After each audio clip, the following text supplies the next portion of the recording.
right, guys, and we're back here with Simon Sanchez from Trauma Comics, producer of some of the, classics, such as Nazi Werewolves from Outer Space, Kung Fu Satanist. What are some of your other titles? I've got one I'm working on right now. I don't want to unleash it yet, but it's in the same vein. It's going to... So you're saying it's a very serious character study and drama in the veins of Downton Abbey. Is that what you're saying? Okay. There you go. Yeah. So, let's take a quick. Why don't you hold up some of the art so people? Let's start with some of the paintings here, so people can get a rough idea of what we're looking at. Well, do you want to start with the origin? How I came? Well, let's start with one picture here, just so we can get a little bit of a tease of what they can expect here from the art. Okay, this is from Don Marquez, and this is the cover to Nazi Werewolves from Outer Space. Go ahead and tilt that forward a little bit to catch a little light. There we go. And that's amazing. That's the same as the comic I'm holding here. Right. So that's fantastic, and that's an actual. It's crazy. It's stunning because I have tons of those canvases, but they never look that good. Oh yeah, I know. Mine end up looking like the guy who paints the all red. You know, it's like one solid color. I'm like, that's the best I can do. Even if I had paint by number set, I still could. There's no way I could do this. This is so unbelievably impressive. Because it kind of is a small canvas for how much detail and how busy it is. So that's just so neat. Yeah, when I was surprised when I saw how they would do covers for like DC Magazine and stuff, how large sometimes they'll paint a cover this, 3-4 feet tall, and then reduce the art down for the artwork. So I'm super impressed with that. And a lot of those guys for those companies never got to keep their art. I think the one exception was maybe Frank Frazetta. Well, and Dan Jurgis, because he's been there for so long, and he has like a ton of rights. Guy that invented Booster Gold, wrote Death of Superman. Probably my favorite guy there still. Yeah, he has the rights to keep all of his original artwork cover. Yeah. And I think there's very very few people get to keep that. Usually goes in the DC vault. So, but tell us a little bit about how this got started. Okay, it started off. I'm at a con, and there's a local artist here. His name's Andrew Magnum, and I asked him to do Superman versus Freddy Krueger. Oh yeah, let's see. Okay. Yeah, so here's how that came out, and I just thought it came out very well. I was gonna say I can get a little bit. Oh, here we go. There we go. Yeah, so I just thought it was something different other than just asking for the regular con sketch. It was a weird mashup. That's cool. No, that's great. Yeah, so that came out very well, and then it started to disintegrate from there. If you want to hold that up, that's Little Audrey's whorehouse. This is still my favorite, I think. If I can get a lot of for the house. A lot of people love that one, and like I was telling you, I have a friend who's a big Harvey fan, and that just destroyed it. Let's cover up Jay here. Exactly. Yeah, because even Jackie Jokers is part of it. Yeah. And there's the Flintstones meet the Rolling Stones. That's a good one too. I like this one. Yeah, you can see Fred. See, and they both have stones in it. Yeah. That's cool. Oh. Yeah, that's pretty good. Notice I'm covering Jay with all the art instead of my face. Yeah. And here's I like your Captain America take off on that issue 1. Yeah, if you remember the classic Captain America where he's punching out Hitler, this is Osama bin Laden. See if you can get a little closer there. That's really cool. Yeah, I thought that's a nice little play on that. And the back of that is what if the Punisher had a... Oh, what if the Punisher instead of Lee Harvey Oswald? What if the Punisher... And the guy who did these, he lives in Canada. His name's Greg Warnichak. So, here's a cool one right here. The Three Stooges in Pulp Fiction. Yeah, I like the ball gags in the mouth. That's the only way you'll get him to shut up. Yeah. Exactly. Gurgle. And that's a really cool one right there. Green Goblin and Venom on Gilligan's Island. See, anything on because Gilligan's Island was so ridiculous anyway. I like they did anything on Gilligan's Island seems appropriate to me. Yeah. You know? And you can see, the skipper there. Are you all right, little buddy? And you see Gilligan with half his face decimated. So anyways, I was having fun with that, and I was kicking around some ideas with some friends, and we're throwing out weird mashup titles. So I came up with Nazi Werewolves from Outer Space. Yeah. And it just sounded so off the wall, so crazy. I commissioned this artist, he lives in California, to paint this cover right here, the one you showed earlier. And, I gave him all the details. I want Hitler and the gorilla body and the robot arm and the Nazi werewolves shooting the X-ray guns. And the guy just nailed it. He did a great job on it. Incredible. Well, that's the thing is you don't draw the art. And I know for as somebody who can't draw at all, the idea of describing something to somebody to where they nail it, like, I do, when I have to do stuff like that, I still use stick figures, and I kind of do, I do a rough placement, like, okay, maybe the gorilla here and then the airplane here, and it looks like crap, but at least they're like, oh, they get a layout. But you kind of just describe what you want, and this is, I would think, how could you describe something like somebody? It almost feels like you have to draw it yourself, because how do you convey the craziness that's going on in this cover? Well, he's a really accomplished artist, so if you're descriptive with what you want, he can bring it out. He'll do it. And he nailed that because, I said I wanted the landing strip there and, the gorilla body and the bubble head and, and the ship. And it was just awesome. And it really captures, like, the old, like, pulp sci-fi stuff. Like, right here, it's really just, like... and what I like is... that and seeing this, I'm just... What I like is it says it's Nazi werewolves from outer space, but... nowhere does it say the alien gorilla body with Hitler head. That's what I'm saying. I look at this cover and I'm like, well, now wait a minute. I want to read the story to find out, because that's not explained in the title. Sure, I get the Nazi werewolves. That's fine. That's understandable. But the gorilla Hitler? Well, I had no idea to produce a comic at this point. It just seemed so cool when I got that in the mail. I thought, well, there's got to be a story behind this. So I sat down and wrote, it was maybe 8 pages long, and I found Dean Juliet. Dean Juliet lives in Brazil, and I sent him the script, and he loved it. He said, this is great, man. This will work. So he sent me the thumbnails, and we went over it, and it was just perfect. And so he drew it. I sent it to this company called Indie Planet. They printed it up. And I've sold it to a couple of shops here in Dallas. It's sold in New York and Arizona. I don't have any kind of major publishing deal or anything like that. So it's just it's all up. Yeah. I think you'll at some point. I could easily see IDW picking this up. Yeah. Okay. Or Dynamite would definitely go along with something like this. So it came out, and I wanted it to be eye-catching. Like you said, if you walked into a comic book store and saw this, you'd think, wow, I want to pick that up. Oh, yeah, absolutely. Yeah, what is going on? Dude, this Kung Fu Satanist, there's no way I would pass this up. You know what? A lot of people, some people were turned off on it by the Satanist deal, and he's actually a good character. Yeah, I was actually just reading it during our last break, and he's an altruistic Satanist. Yeah. It's the best I can describe it. Ever read the Bible? Satan killed like 10 people. That other guy killed like millions. He wasn't even such a bad guy then. On Earth. But no, he's a lot like Dexter. He sold his soul, but or like Spawn or something. Yeah, he's using, he's in a damned situation, but he's using it for the betterment of society. You got it. That's and it. It's a really great take on it. Okay, good. And gets it. Yeah, but I loved kung fu movies from the 70s. And I also love The Exorcist. That's my favorite horror movie. That's a great film. And too. so that's why his head's spinning right there. Nice. That's my tribute. That was the first thing that caught me. And actually, the scene is actually in the opening of the comic where he does that, and it freaks the guy out. Oh yeah, there you go. I mean, let's face it. If I were about to stab someone in the back and he turned his head like that, I'd probably just crap myself. Yeah. So, I'm a big fan of Dexter. So I love that series. So he was an inspiration to it. And so, I'm a child of the 70s, and, the Kung Fu movies, the devil movies, those were all really big at the time. Mm-hmm. And, especially The Exorcist, that was just so groundbreaking. Yeah. And, before that, people had done movies about, like, Frankenstein and Dracula, and they didn't really exist. They were just like in a castle. But I've said there's only 4 horror films that have ever scared me, and The Exorcist was one of them. Oddly enough, they all begin with the. It's The Omen, The Exorcist, The Gate, and oh god, I can't even think of the other one now. But anyway, The Exorcist is one of the only 4 films that actually scares me.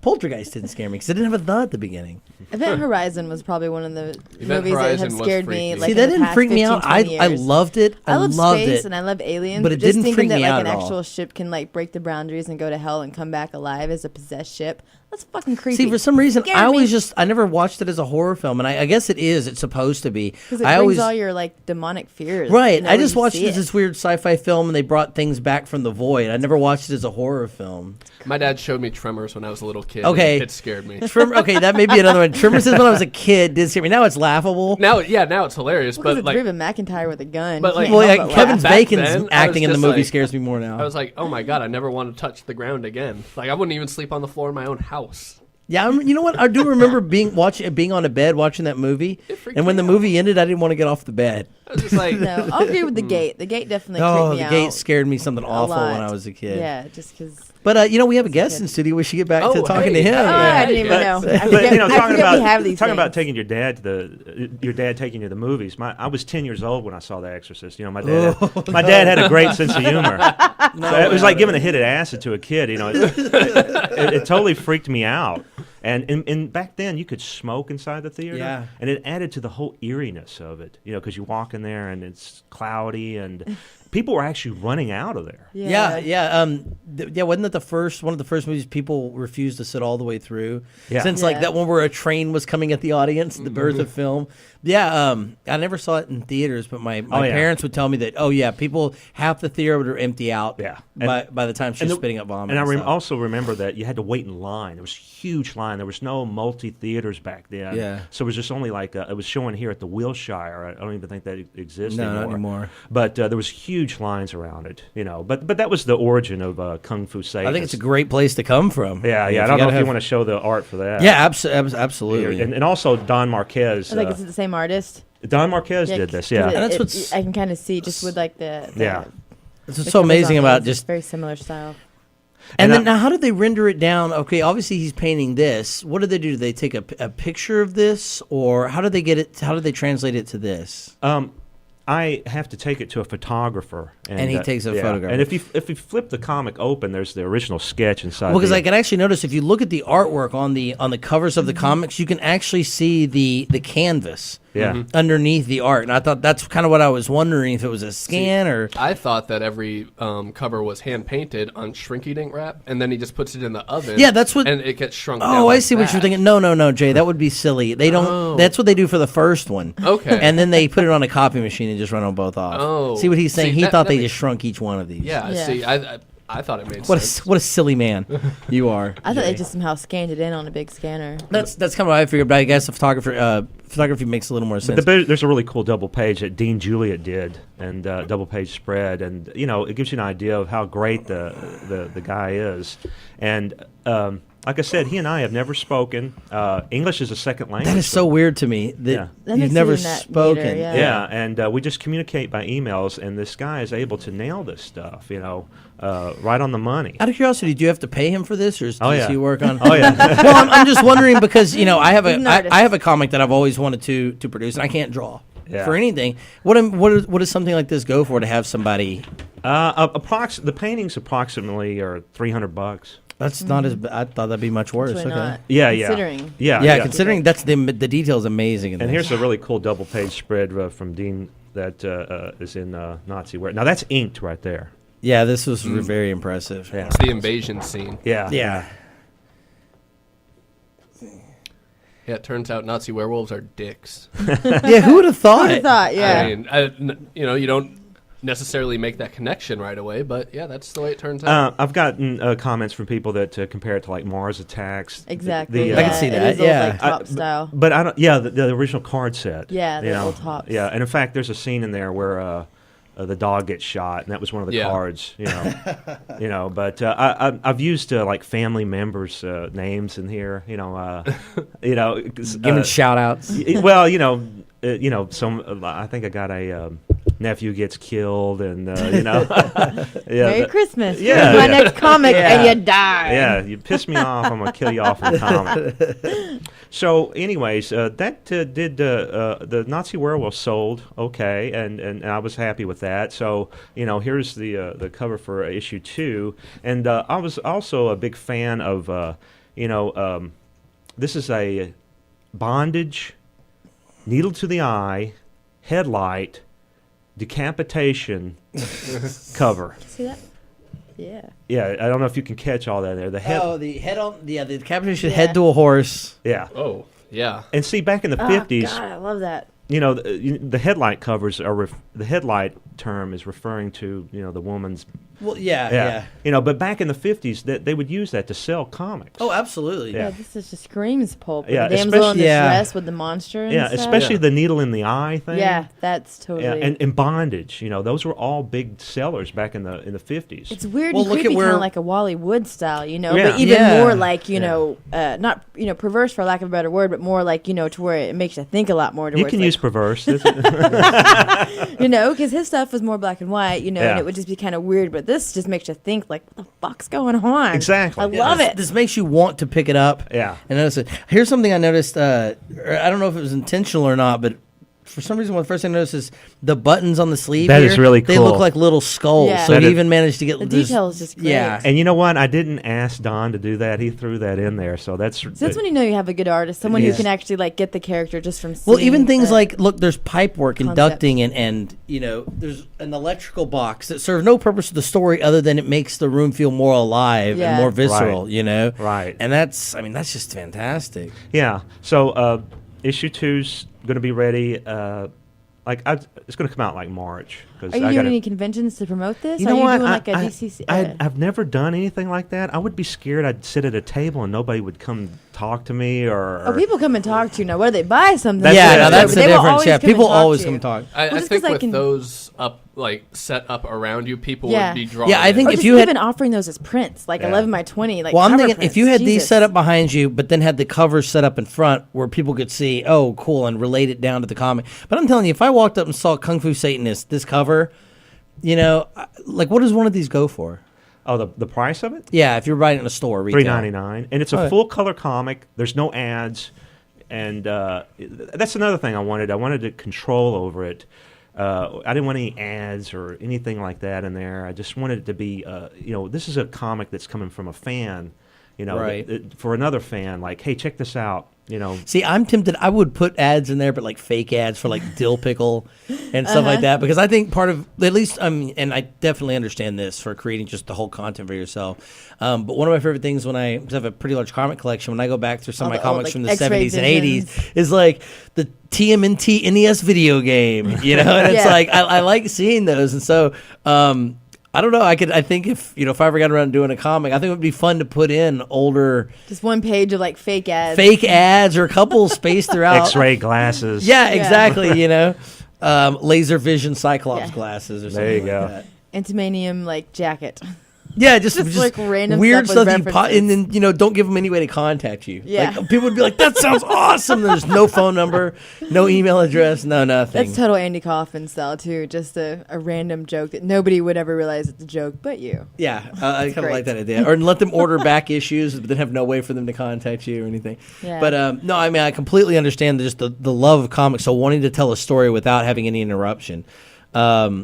Is great. And I'm also a big fan of the EC books from the 50s. Yes. To me, those are the ultimate, and it also inspired the title, TC, Trauma Comics. Right, okay. I dig that. No, because I'm a big fan of the William Gaines, all his Tales from the Crypt, Shock Suspense stories. That's pretty much what I got into before superheroes. I was monsters and she has a the science huge fiction. I'm a big Tales from the Crypt. I knew more about monsters. And Taff and I bonded over watching 3 seasons of Tales from the Crypt when we first met. Yeah, we'd never seen him, and I was like, no, I'd seen them, but not all of. See him. Yeah, I didn't see all of them. I would only get to catch them, late at night occasionally. So we finally just got to tear through. And them. the interesting thing about that is those are all taken from the comics. Yeah, they're not stories that are currently written. Yeah, they totally are. They're all the 19, because even the 1970s movie that came out, The Tales from the Crypt, those are from individual movies. There's 2 back-to-back to double features, and that's 12 different stories. The Christmas one, that's Silent Night, Deadly Night. Well, that was Tales from the Crypt #1. Yeah, and that's probably still one of the creepiest stories and episodes. There were, I think, out of the TV shows, there were 2 that were originally written because something had happened in the news, and they made them. They based it on that,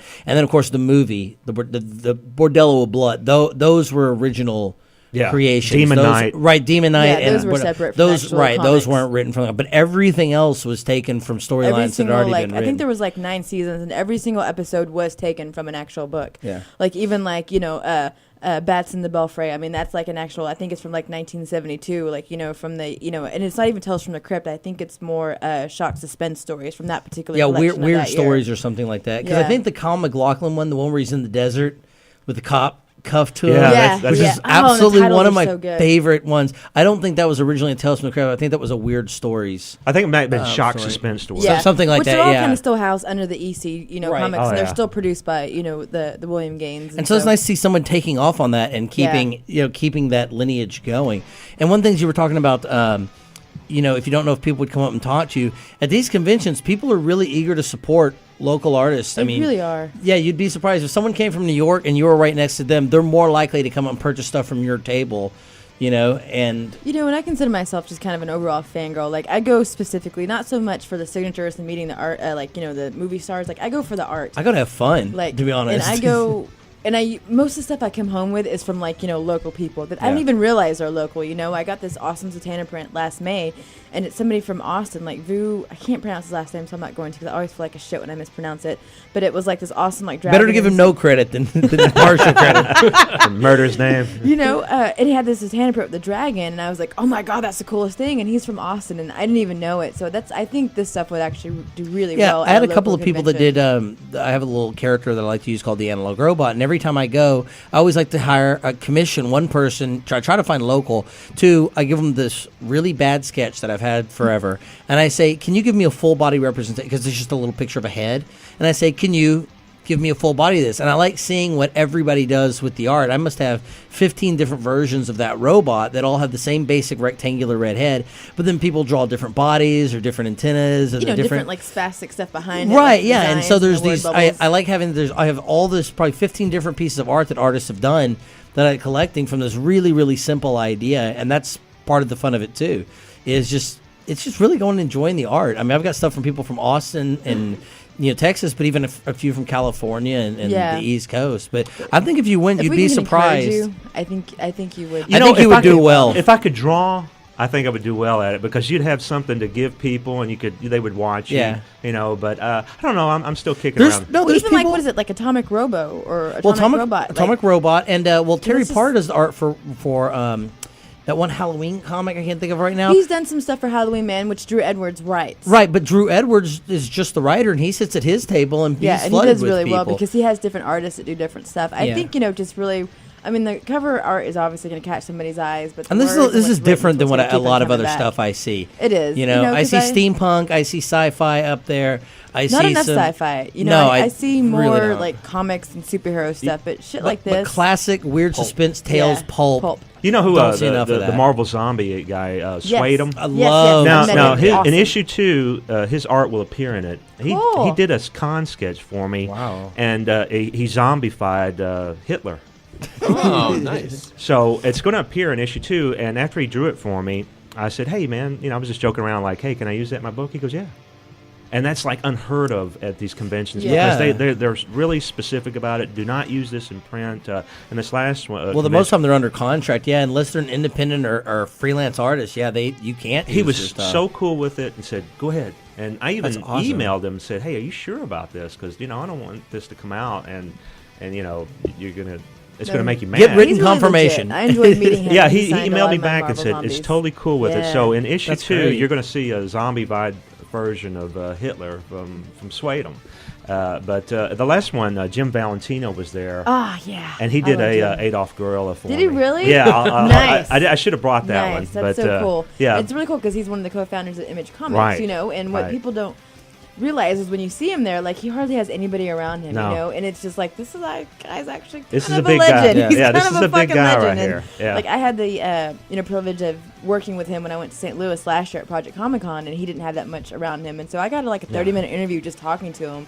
And seeing him back at Dallas, I was able to talk to him, and there wasn't much people around him, and it's like, you guys are missing out. I also have an Adolf Gorilla by Neil Adams. Get wow, out! dude, I love Neil Adams. I should have brought that one too, Yes. but that one, of course, I didn't even bother. You can just send it to me. I'll frame it and put it above my I didn't even bother to fireplace. ask him, because he probably would have laughed in my He's a cool face. dude too. I was lucky to interview him as well.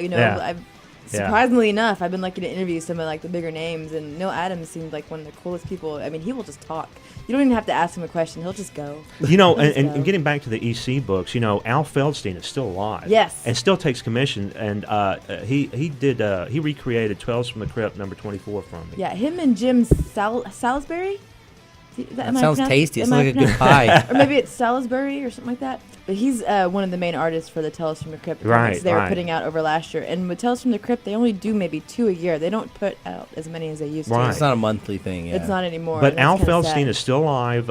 Sometimes he shows up at the San Diego Comic-Con. Yeah. I've never met him, but I'd love to meet him. But, William Gaines would stay up late, and, he had a little bit of a weight problem, so he would take speed. Yeah. And so he would stay up all night and write these stories.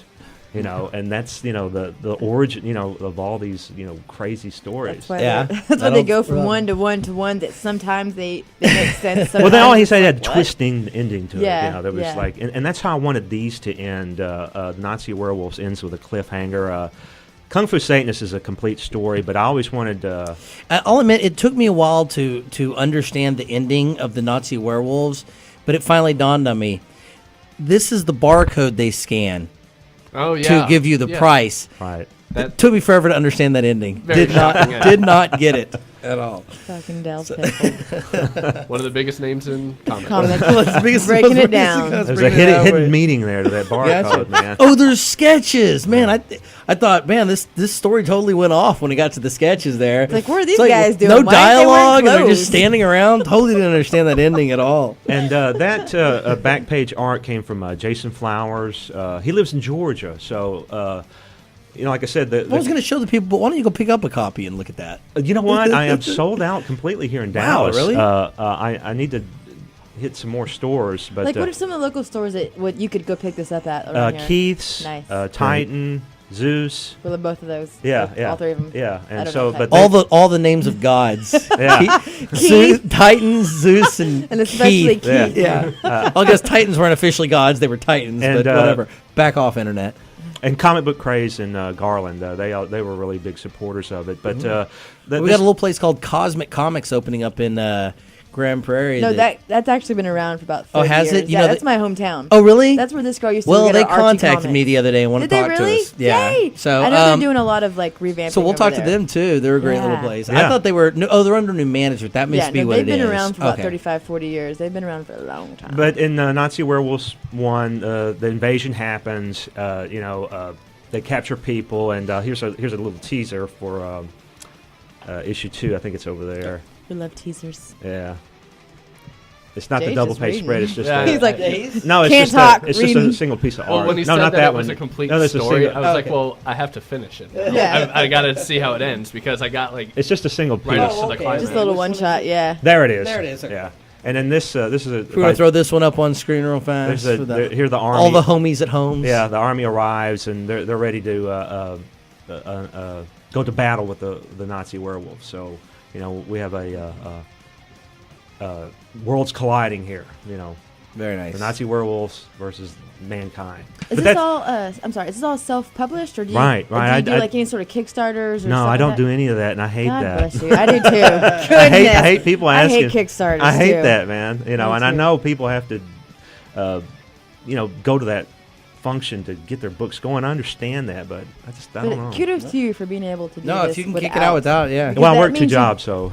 Yeah, even better. So that means you like more of that, control of having it's right, all you. right. So You that's cool. you get complete control of it, and I like that part because I didn't want anybody stepping on it and saying don't do this or this looks creepy or that's too violent. I wanted it to be Yeah, I don't think Your Disney vision. probably would have Yeah. punished. I don't think Disney Yeah, would I have. don't think Disney's going to do that one. This would make a good Pixar film, though, Kung Fu Satanist. Oh, I think. I think so. So Or maybe I could have Mickey Mouse do an appearance in there or something like that. Dickie Mouse. No. Well, we're gonna start running up against the end of the show here, but Simon, I want to say thank you very much for coming on here. I appreciate it. Great Anybody, to of be course, that tuned in late, we're going to have this up on the DELoLshow.com. Click on Video Archives, which is a new area on there now. So you can watch lots of the old interviews and reviews and promos. Those are all up on the website. Interviews. That's right, the amazing ones. Of course, you can also click on that to get to the full entire shows. There's a whole archive of those now.